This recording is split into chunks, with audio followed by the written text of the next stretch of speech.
The night on Kepler 442 outpost was supposed to be quiet. The small human mining station sat on a cold, gray world far away from Earth, surrounded by endless rocks and silent mountains. Most people working there were engineers, miners, and technicians who spent their days digging rare minerals from the ground. Daniel Carter was one of those workers, a simple maintenance engineer who spent most of his time repairing broken machines and checking power systems. He was not a soldier or a hero, just a calm and careful man who liked solving problems with tools and logic. On that night, Daniel was alone in the control hallway, fixing a faulty energy panel, when suddenly the entire station lights flickered and the alarm sirens began screaming across the base. Red warning lights started flashing on every wall as speakers shouted emergency messages again and again. Unknown fleet detected in orbit. All personnel report to safety positions. Workers ran through the halls in panic while security teams rushed to their weapon lockers. Daniel quickly stood up and looked at the main display screen where a terrifying image appeared. Dozens of massive alien ships were slowly surrounding the planet like dark giants in the sky. No human ship looked anything like them. Their surfaces were smooth and glowing with strange blue symbols. Everyone on the base knew the stories about powerful alien empires, but no one expected them to arrive here. On the command floor, the base commander tried to contact the fleet, but no reply came back. Only silence filled the communication channels. Minutes later, several large dropships broke away from the alien fleet and began descending toward the outpost. Their engines glowed like small suns as they landed just outside the main gate. Inside the base, the tension was thick. Soldiers aimed their rifles at the entrance doors while workers hid behind equipment and consoles. Daniel stood with a small group of technicians near the back wall, his heart beating faster than ever before. The huge metal doors slowly opened with a heavy sound, and strange figures stepped inside. The alien soldiers were tall and powerful, wearing dark armor that looked both ancient and advanced. Their helmets glowed softly, while their weapons hummed with quiet energy. They moved in perfect formation like trained warriors who had fought many wars before. Human soldiers kept their weapons ready, but nobody fired because one wrong move could start a disaster. After the warriors entered, the room suddenly became quiet as another figure appeared behind them. She walked slowly and confidently, taller than the rest, and surrounded by an invisible sense of authority. Her armor was different, decorated with glowing silver patterns that looked almost royal. The humans quickly realized this must be their leader. The alien queen herself had come to the outpost. The soldiers stepped aside to allow her forward while everyone in the room watched in complete silence. No one knew if this moment would end in peace or destruction. The queen calmly scanned the room with glowing eyes, studying each human one by one as if searching for something important. Then her gaze suddenly stopped. She was looking directly at Daniel Carter. For several long seconds, she did not move. Daniel felt frozen in place, as if time itself had slowed down. He had never seen this alien before in his life, yet something strange filled the air between them. The queen slowly walked toward him, while her guards stayed behind. Human soldiers nervously raised their rifles, but the commander quickly ordered them to hold their fire. Everyone watched as the powerful alien ruler stopped only a few steps away from the confused engineer. She studied his face carefully, almost with curiosity. Then she turned her head toward her alien companions who were waiting behind her. Her voice was calm, but clear as she spoke words that shocked every living person in the room. "This is my husband, for a moment." Nobody moved because the sentence made absolutely no sense. The alien warriors looked at each other in surprise while the human soldiers stared at Daniel as if he had suddenly become the strangest man in the universe. Daniel himself was too shocked to speak. He opened his mouth, but no words came out. The queen then gently reached forward and took his hand as if greeting someone she had known for a long time. Her touch was warm and steady, not threatening at all. Several soldiers raised their weapons again, but she turned her head slightly and gave a simple command: "Lower your weapons." Her voice carried quiet power, and both alien and human soldiers slowly obeyed. Then she looked back at Daniel and spoke again with complete certainty: "Protect him. His life is now the most important life in this galaxy." The room filled with whispers and confusion as everyone tried to understand what had just happened. Why would the ruler of a powerful alien empire call a simple human engineer? Her husband, Daniel himself, had the same question spinning inside his mind as he looked into the Queen's calm, glowing eyes. Somewhere deep in space, the massive alien fleet waited silently. And on that small mining world, the first moment of a story that could change the entire galaxy had just begun. And before this strange journey continues, the narrator gently reminds the listeners that if they enjoy stories like this, they can support the adventure by subscribing to the channel so they never miss the next part of this incredible tale. While inside the outpost, Daniel Carter realizes that his quiet life as an ordinary engineer has just ended forever, and something far bigger has already started. The massive alien flagship floated above the gray planet like a silent giant, its shadow covering the small mining outpost below.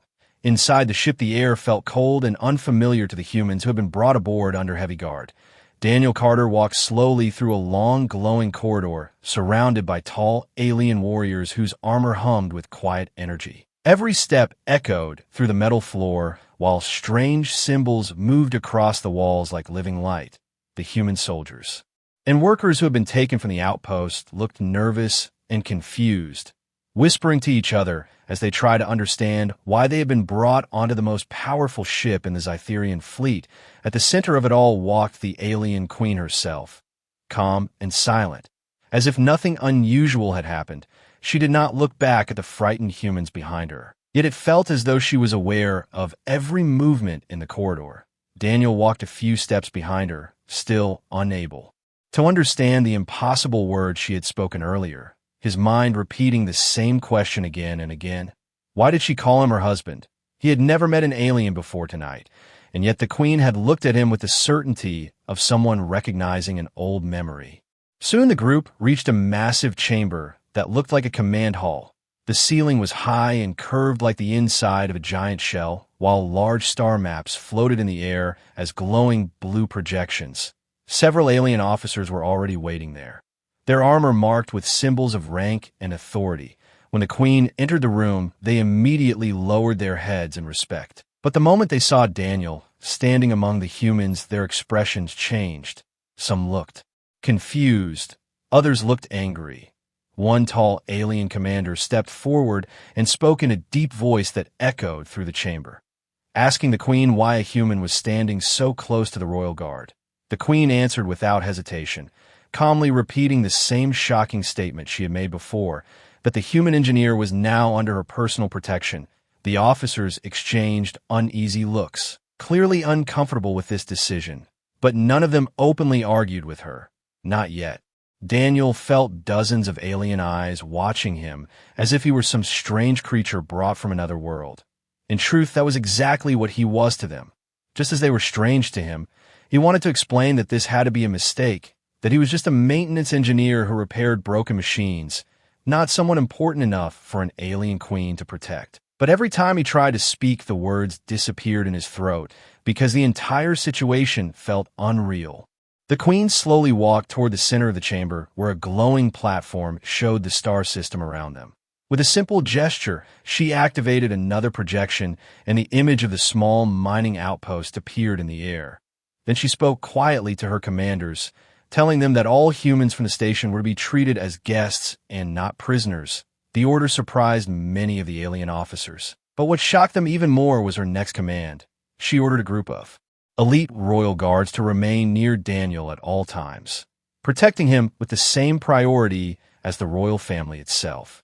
One of the alien generals could no longer hide his frustration. He stepped forward and spoke carefully but firmly, reminding the Queen that the laws of the Zytherian Empire did not allow such decisions without explanation.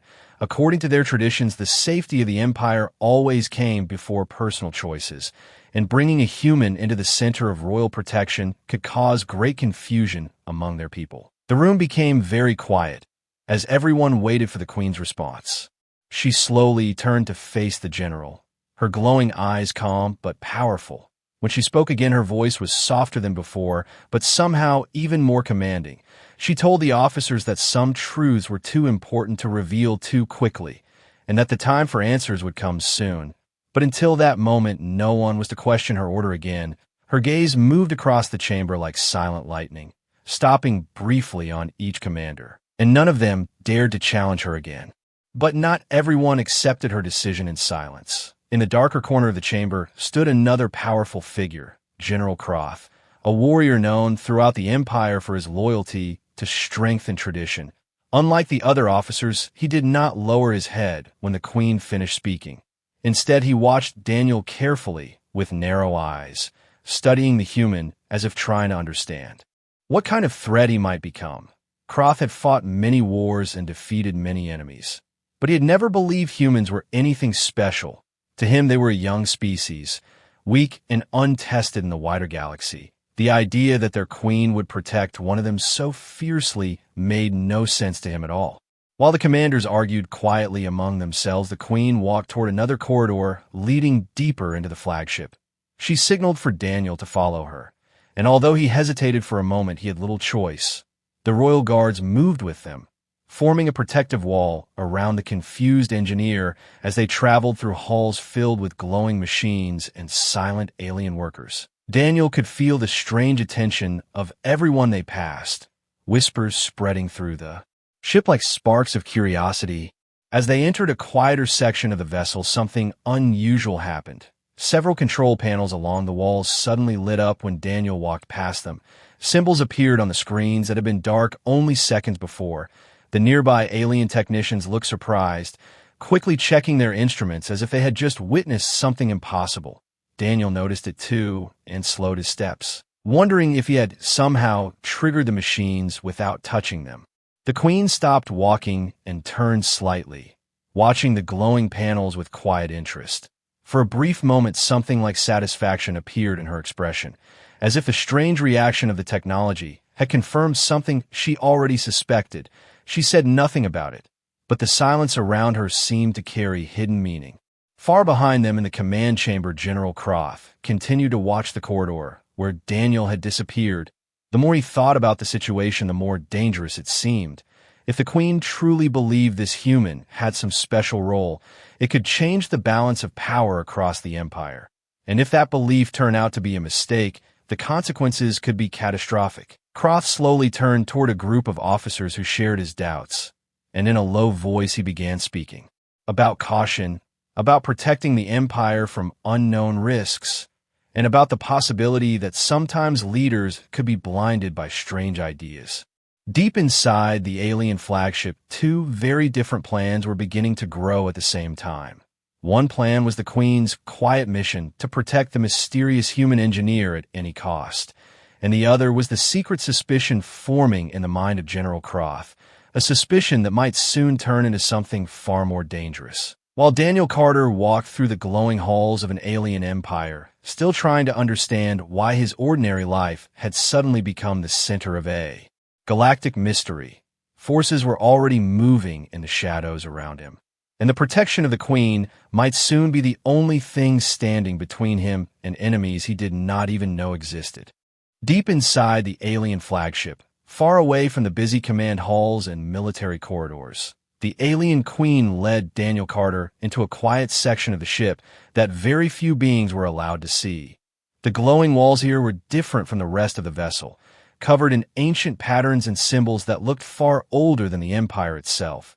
The air felt strangely calm, almost sacred, and even the royal guards stopped at the entrance of a large circular chamber, refusing to step. Inside, the Queen walked forward alone and silently signaled Daniel to follow her. Daniel hesitated for a moment before entering the chamber. His eyes moved slowly across the room as he tried to understand what he was seeing. The center of the chamber held a large floating crystal surrounded by rings of soft blue light. Ancient symbols drifted across its surface like slow-moving stars.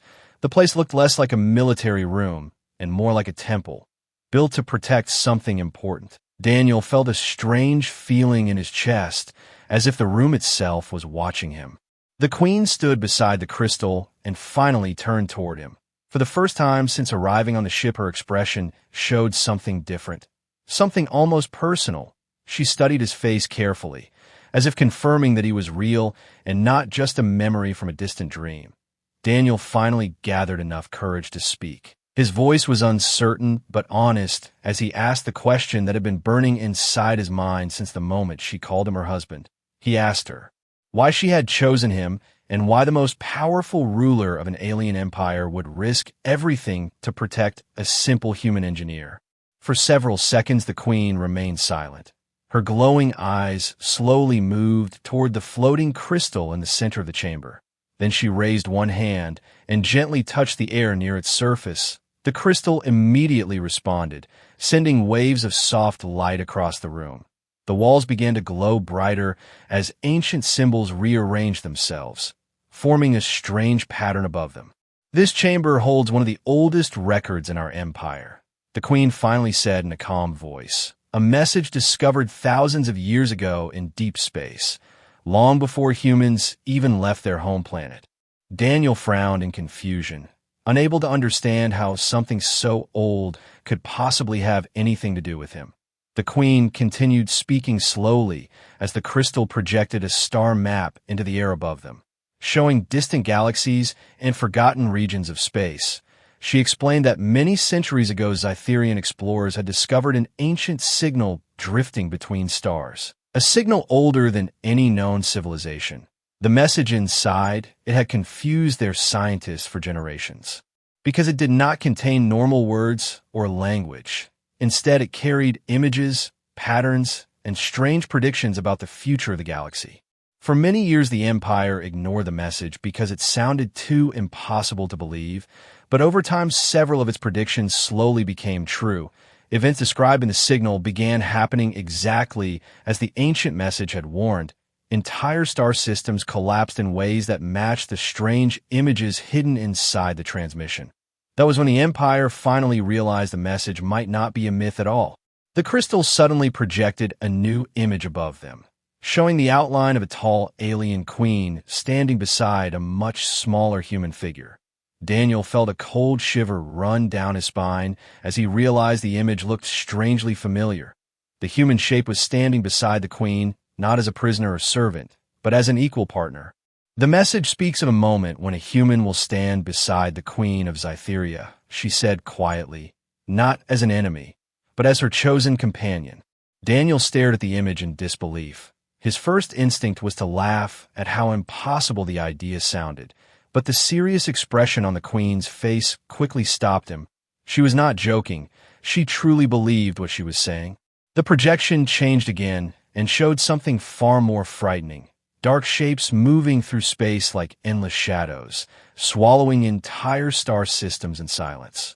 Daniel leaned forward as the image grew clearer, revealing thousands of mechanical creatures drifting like a storm of metal through the galaxy, destroying planets and civilizations without hesitation. "What is that?" Daniel whispered. The queen's voice became slightly heavier as she answered, "The Void Swarm." She explained that according to the ancient message, this machine race would eventually return to their region of the galaxy, wiping out every advanced civilization they encountered.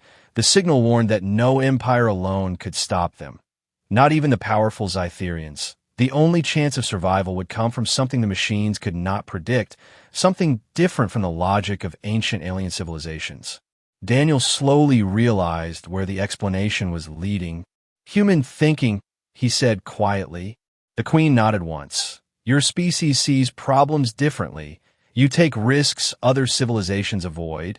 You imagine solutions that older empires never consider." The crystal projection shifted again, showing the same human figure standing beside the queen while a fleet of ships faced the dark mechanical swarm.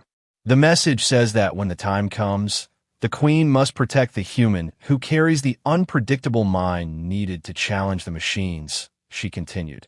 If that human is lost, the future described in the message will fail. Daniel felt the weight of her words settle around him like heavy gravity. He had always thought of himself as an ordinary man who repaired broken equipment and solved small engineering problems. Now an alien queen was telling him that his mind might somehow be connected to the survival of entire civilizations. "But why me?" Daniel asked quietly, still struggling to understand. "There are billions of humans out there." For the first time, the queen looked slightly uncertain. Her gaze moved toward the glowing crystal again, as if searching for answers that even she did not fully possess. "That is the part the message never explained," she admitted softly. "It only described the moment I would see the one who matches the signal, the moment I would know without doubt that he is the one I must protect." She looked back at Daniel with calm certainty. "And when I saw you standing in that mining station, the signal recognized you." Daniel blinked in confusion, unsure what she meant. Before he could ask another question, the chamber lights suddenly flickered. A warning tone echoed faintly through the distant halls of the ship. The crystal's calm glow dimmed slightly, as if reacting to the disturbance. Somewhere far away in the command levels of the flagship, General Croth was already moving his own pieces into position, quietly gathering officers who believed the Queen had made a dangerous mistake. To them, the ancient prophecy sounded like a story that could destroy the Empire if allowed to guide their decisions. And while Daniel Carter stood in a sacred alien chamber, learning that his life might somehow be connected to the future of the galaxy, powerful enemies were already beginning to move in the shadows of the same ship, determined to prove that the Queen's belief in a human prophecy was the greatest mistake she had ever made, and if necessary they were ready to remove the human engineer before the prophecy could ever come true. The quiet alarm that echoed through the ancient chamber was soft, but it carried a warning that something was changing inside the great alien flagship. Daniel Carter noticed the shift immediately because the calm atmosphere of the sacred room suddenly felt tense. The glowing crystal at the center flickered once, as if reacting to a disturbance somewhere else in the ship. The alien queen slowly lowered her hand and looked toward the chamber entrance, her expression turning serious again. For a moment she remained silent, as if listening to distant signals only she could hear. Then she spoke in a calm but firm voice, saying that something was happening in the lower command sectors, something unexpected. Daniel did not need to be told twice that unexpected events on a massive alien warship were rarely good news. He followed the Queen as they walked out of the chamber, where the royal guards immediately straightened their posture, sensing the change in the air. Without wasting time, the Queen ordered them to return to the command halls, her voice carrying the quiet authority that no soldier dared question. The group moved quickly through the glowing corridors, but Daniel could feel that something deeper was unfolding beyond the simple sound of alarms. The ship itself seemed restless, lights flashing on distant panels, while alien crew members hurried past with worried expressions. Far above them in the main command chamber, the atmosphere had already turned cold and dangerous. General Croth stood before a group of high-ranking officers, his tall armored figure illuminated by the floating star map above the floor. His sharp eyes moved slowly across the gathered commanders while he spoke in a low but powerful voice, explaining why the Queen's decision to protect a human was not only strange, but possibly dangerous for the future of the Empire. Many officers listened carefully while others looked uneasy, because questioning the Queen's authority was not something taken lightly in the Zytherian Empire. Croth was not shouting or demanding rebellion. He was far too intelligent for that. Instead, he spoke calmly about logic and tradition, reminding the officers that their empire had survived for thousands of years by trusting strength and discipline, not ancient prophecies or emotional choices. He told them that the human engineer might simply be a misunderstanding, a mistake created by old legends that no one truly understood anymore. If the Queen was wrong, the entire empire could become unstable, and enemies across the galaxy would quickly notice that weakness. Some officers began whispering among themselves, clearly troubled by the situation, because they too had heard the rumors spreading through the ship about the mysterious human now under royal protection. The idea that a simple alien engineer could suddenly stand beside the Queen made many of them uncomfortable, especially those who had spent their entire lives proving their loyalty to the Empire. Croth watched their reactions carefully, saying just enough to plant doubt, but not enough to openly challenge the throne. He ended his speech with a simple suggestion that sounded reasonable on the surface.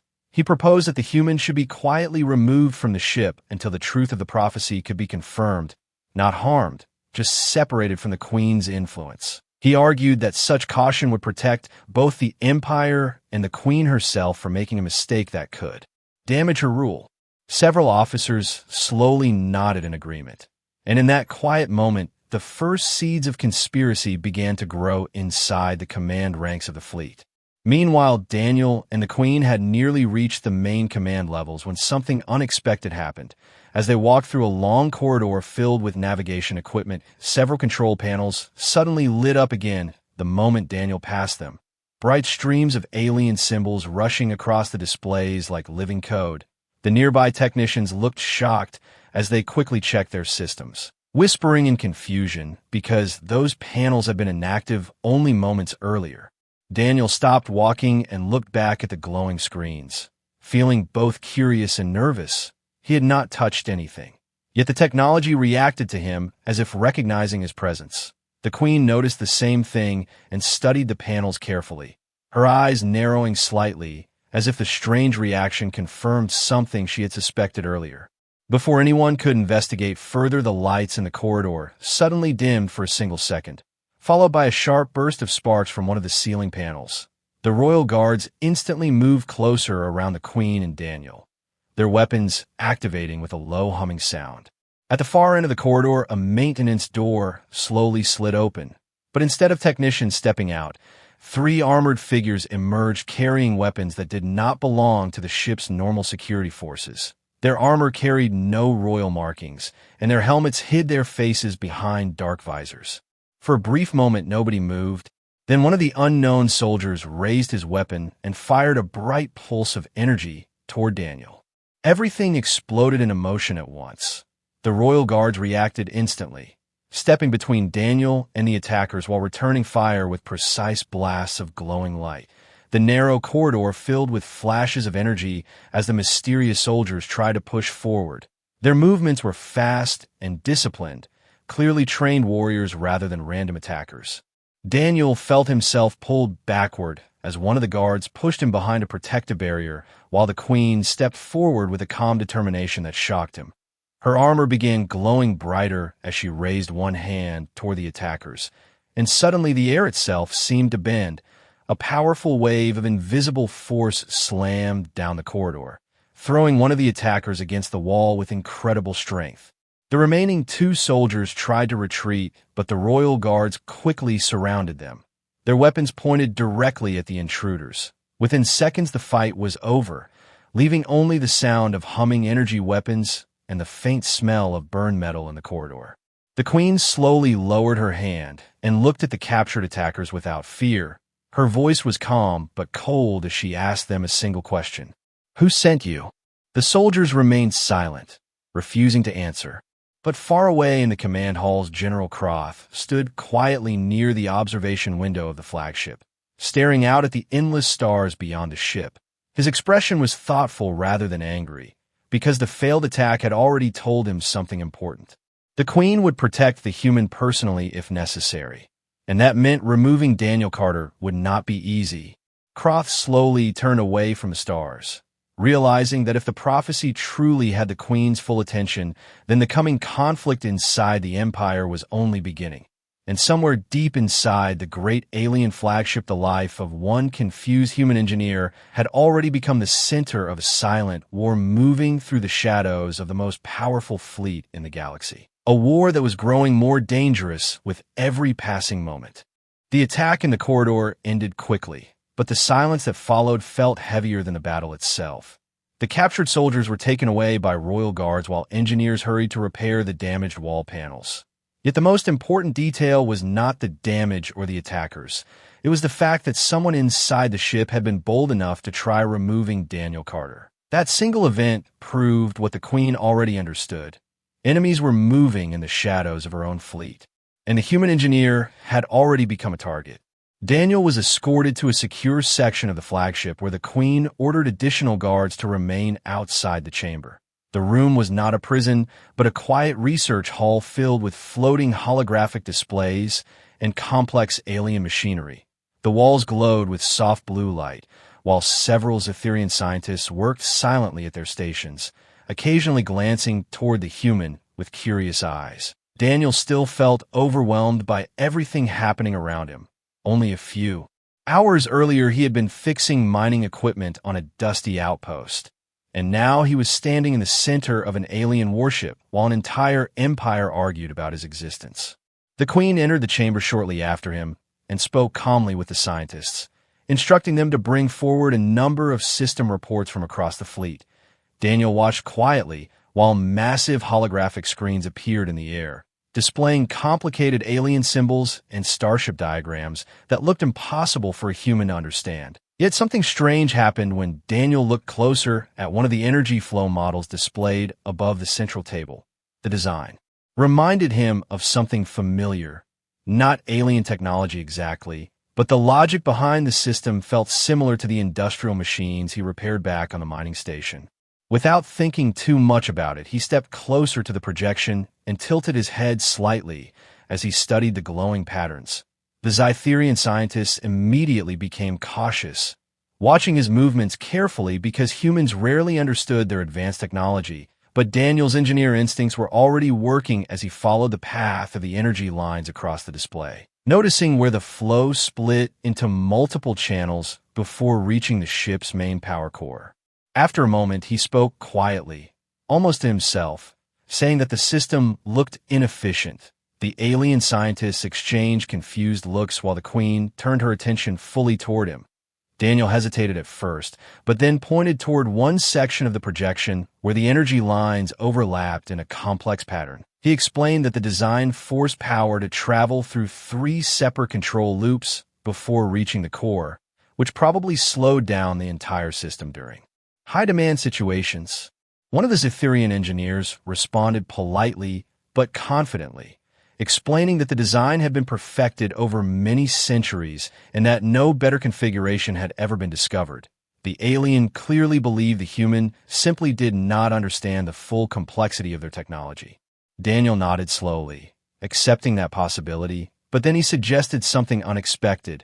He asked if the system could temporarily simulate a simpler pathway, something closer to a direct loop rather than multiple layer controls. His idea was based on a method often used in human mining equipment, where engineers bypassed complex control systems during emergencies to deliver energy faster to critical machines. The Zytherian scientists hesitated, because such an approach sounded dangerously unpredictable by their standards. Their civilization valued stable and perfectly calculated systems, while the human idea introduced a level of risk that made them uncomfortable. But the Queen remained silent for a few seconds before calmly ordering the simulation to run. Her confidence in Daniel's instincts surprised everyone in the room. The engineers reluctantly adjusted the holographic system and activated the simulation, allowing Daniel's simplified energy loop to replace part of the original design. For several tense seconds, the projection flickered as calculations raced through the alien computers. The scientists watched closely, expecting the unstable design to collapse or overload the system model. Instead, the opposite happened. The glowing energy lines stabilized instantly, and the projected output numbers began rising far beyond the original configuration.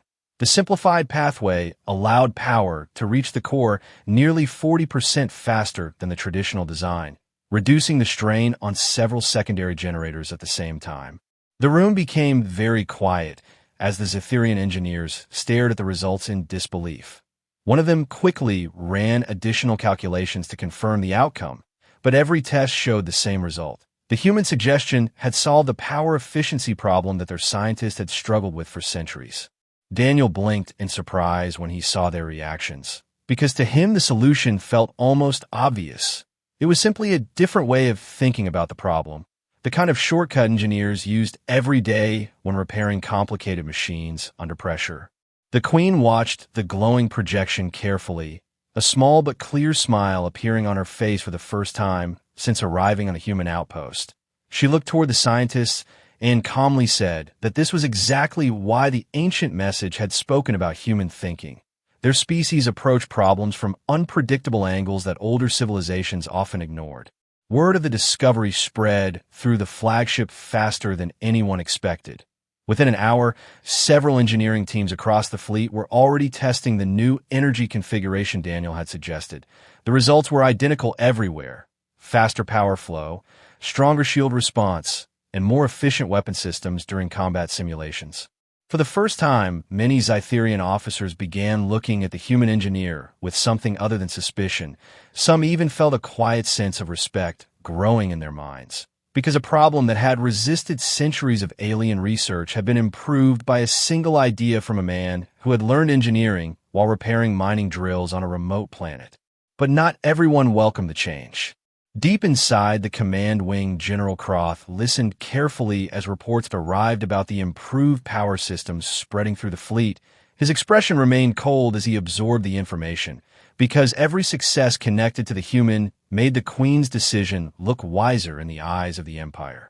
To Croth, this development was not proof of the prophecy. It was proof that the human's influence was growing far too quickly. If the fleet began trusting Daniel Carter's ideas, then the balance of power inside the Empire would slowly begin to shift, and that was something Croth could not allow to happen. He quietly dismissed the messenger delivering the report and turned toward a star map glowing beside his command desk. His mind was already calculating new strategies, because removing the human by simple force had clearly failed once already. This time the solution would require patience, planning, and the kind of quiet manipulation that could turn an entire fleet against a single man without firing a single weapon. Meanwhile, Daniel Carter stood inside the research chamber, still staring at the glowing energy model he had helped redesign, completely unaware that his small engineering suggestion had just taken the first step toward changing the balance of power inside one of the most powerful empires in the galaxy, and far beyond the flagship's shining hull, deep in the dark regions between distant stars. Something ancient and mechanical had already begun moving slowly toward their galaxy, something that had destroyed countless civilizations before.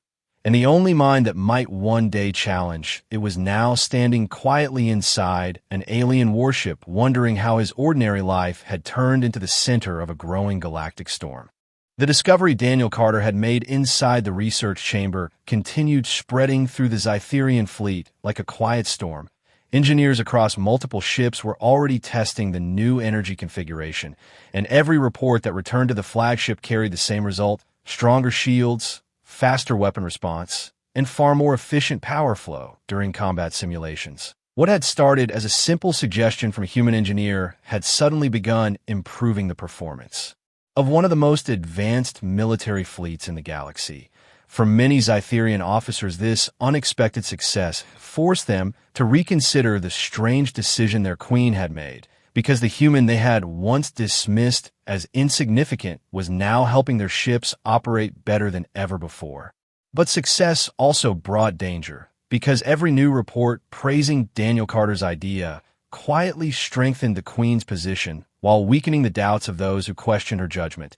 And that was exactly what General Croth feared most.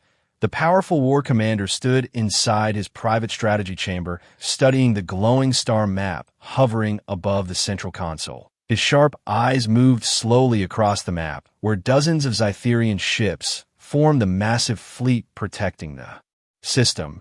Yet his thoughts were not focused on external enemies. They were focused on the growing influence of the human engineer walking freely inside the Queen's flagship. Croth understood something that many others had not yet realized. Influence could be far more dangerous than weapons, and if Daniel Carter continued proving useful to the fleet, then more officers would begin supporting the Queen's belief in the ancient prophecy.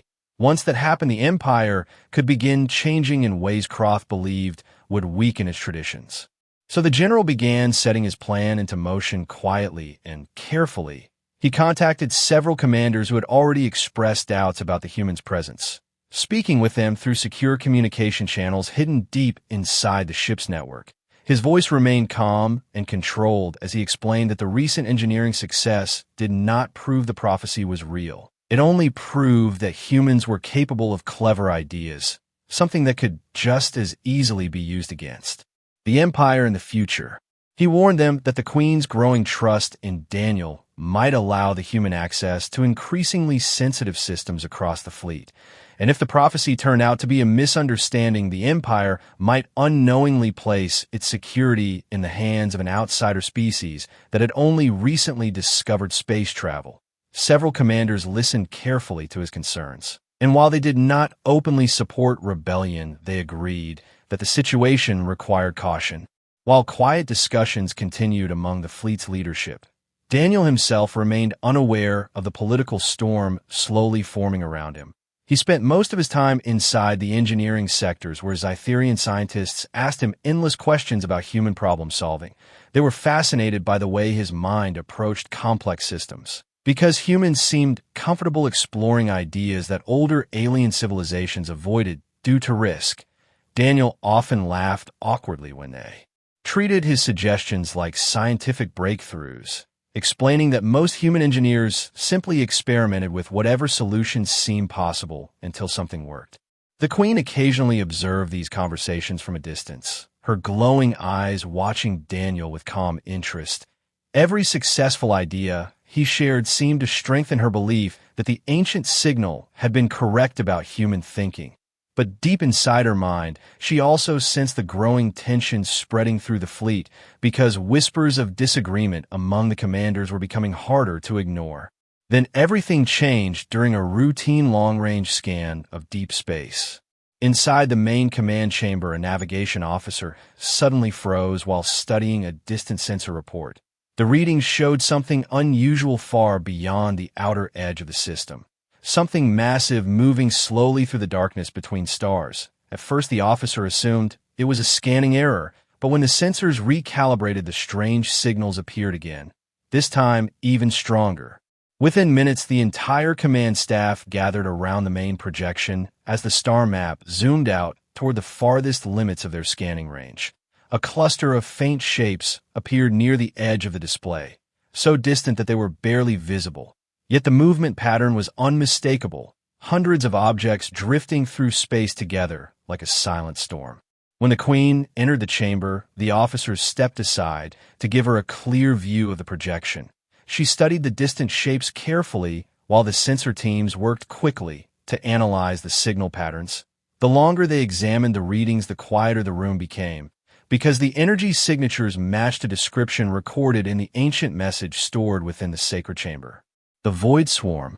Even though the machines were still incredibly far away, their presence alone sent a chill through the command staff, because every historical record about the swarm described the same terrifying pattern, civilizations disappearing one after another as the endless mechanical fleet advanced through the galaxy, consuming resources and destroying anything capable of resisting them. The Queen turned toward her officers with a calm but serious expression, explaining that the moment described in the ancient signal might finally be approaching. The prophecy had warned that the machines would eventually reach this region of space, and that when they did, the Empire would face a challenge unlike any war before it. The news spread through the flagship quickly, reaching every level of the fleet within hours. Some officers reacted with determination, preparing battle strategies and defensive plans, while others felt growing unease because the appearance of the Void Swarm seemed to support the prophecy more than anyone wanted to admit.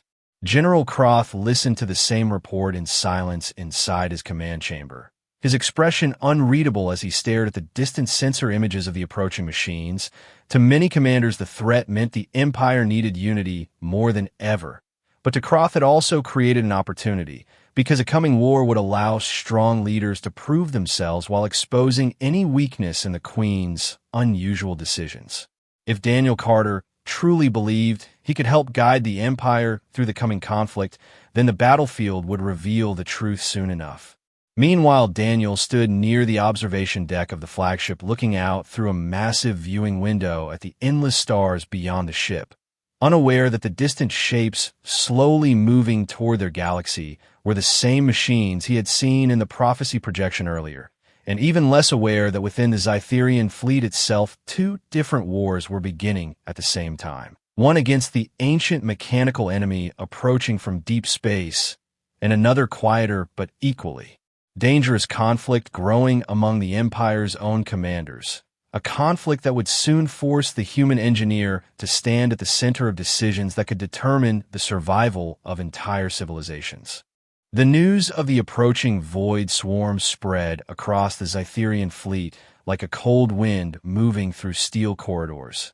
Every officer, every soldier, and every technician now understood that the distant shapes on the scanners were not just another unknown fleet, but the beginning of a war that could decide the fate of countless civilizations. Inside the command halls, the atmosphere had completely changed. Tactical maps floated in the air, showing defensive formations while engineers rushed to prepare every ship for battle readiness. Even the most confident commanders knew that fighting the swarm would be different from any war they had ever faced, because the enemy did not fear death, did not negotiate, and did not stop once it began moving toward target. Daniel Carter watched the rising tension from the observation level of the flagship, where he stood beside the alien queen, looking out at the endless stars. The distant darkness beyond the fleet suddenly felt more threatening now that he knew something terrible was slowly traveling through it. For a long moment, neither of them spoke, until Daniel quietly asked the question that had been building inside his mind since he first heard the name Void Swarm. He asked the Queen if the Empire had ever fought the machines before. Her answer was calm but heavy. She explained that long ago, several civilizations had attempted to resist the swarm when it first appeared in distant regions of the galaxy. But none of those battles had ended well. The machines were not simply warships controlled by pilots. They were self-learning constructs capable of adapting their strategies during combat. Every victory against them only taught them how to become more efficient the next time. Entire star systems had disappeared while trying to stop them, leaving behind nothing but silent debris fields drifting through space. Daniel felt the weight of those words settle into his thoughts, because the prophecy he had seen inside the ancient chamber suddenly felt far more real than it had earlier. If the machines truly could not be defeated by traditional strategies, then perhaps the strange message about human thinking was not just a story after all.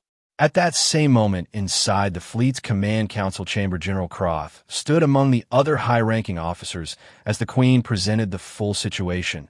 The star map above the table now clearly showed the growing formation of mechanical signals slowly approaching their region of space. Though the machines were still weeks away at their current speed, everyone in the room knew preparation had to begin immediately. The Queen explained that the Empire had two choices. They could gather every available ship and attempt to destroy the swarm before it reached populated systems, or they could evacuate vulnerable worlds and prepare for a long defensive war across multiple star systems. Both options carried enormous risks and uncertain outcomes. Croft listened carefully before stepping forward to address the council. His voice remained respectful, but firm as he pointed out that the Empire had faced impossible enemies before and survived through strength and discipline. He suggested that the fleet should focus entirely on overwhelming firepower and tactical precision rather than relying on unpredictable strategies from an outsider species. Though he did not mention Daniel by name, everyone in the room understood his meaning clearly. The chamber filled with quiet tension as the Queen considered his words, because many officers shared the same concern even if they did not speak it aloud. Trusting a human engineer during a war that could decide the future of the galaxy seemed dangerously uncertain. Then the Queen surprised everyone by ordering Daniel Carter to be brought into the council chamber. Moments later, the doors opened, and the human engineer stepped inside, surrounded by royal guards. Looking slightly uncomfortable under the attention of so many powerful alien commanders, Daniel had never imagined standing in the center of a military council that controlled thousands of warships. Yet now dozens of glowing alien eyes were focused on him, as if waiting to hear the thoughts of a man who only days earlier had been repairing broken mining drills on a distant outpost. The Queen calmly explained the situation and then did something even more surprising. She asked Daniel what he believed the fleet should do. For several seconds, the chamber remained completely silent. Daniel looked at the floating star map, showing the approaching swarm, and slowly walked closer to the projection, studying the movement patterns of the machine fleet. His mind worked the same way it always had when facing a complicated problem, breaking the situation into smaller pieces and searching for something others might have overlooked. After a moment, he spoke carefully, saying that if the machines were capable of learning from every battle, then attacking them with the same kind of predictable strategies would only make them stronger. Instead, he suggested something very different. Rather than confronting the entire swarm, directly, the fleet could divide its forces and create a series of unpredictable attacks across multiple directions, forcing the machines to constantly change their calculations. He explained that humans often used this method when dealing with systems that reacted logically to problems, because introducing chaos into a logical system could slow its ability to adapt. If the fleet moved in patterns the machines could not easily predict, they might gain valuable time to study the swarm and discover a real weakness. The idea sounded dangerously unconventional to many of the commanders, yet the Queen watched Daniel with growing interest, recognizing the same unpredictable thinking the ancient prophecy had described. Croft crossed his arms while listening, clearly unconvinced, but even he could not deny that the machines were unlike any enemy the Empire had faced before. After a long silence, the Queen made her decision.